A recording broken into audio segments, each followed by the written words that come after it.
అస్సలు ఉండవు. ఇంత చిన్న కుండీలో కూడా వస్తాయి మీకు. భూమిలో ప్లేస్ ఉన్న వాళ్ళు భూమిలో కూడా వేసుకోవచ్చు.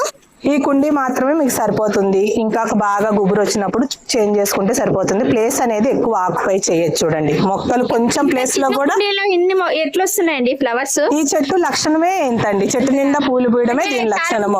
నర్సరీలో పూలు వస్తాయి, ఇంటికి పోయిన తర్వాత పూలు రావు అని అంటూ ఉంటారు. అదే మీరు 10 రోజులకు ఒకసారి వర్మి కంపోస్ట్ వేసేసేయండి, అది చెట్టుకు బలం ఇస్తుంది. తర్వాత 15 days ఒకసారి రోజ్ మిక్స్ వేయండి. డైలీ మటుకు వాటర్ వేయండి. మళ్ళీ వాటర్ వేయాలా అనేది కూడా ఈ మధ్య అడుగుతున్నారు అనమాట, అదొక క్వశ్చన్. సో రోజు వాటర్ వేయాలి. ఈ గులాబీలన్నీ హైబ్రిడా? ఇవన్నీ హైబ్రిడ్. చూడండి హైబ్రిడ్ లో చాలా కలర్స్ ఉన్నాయి. దీనికి డిఫరెన్స్ ఏంటంటే చెట్టు కొంచెం పొడుగు అవుతుంది, మనకి కొంచెం ముళ్ళు ఉంటాయి.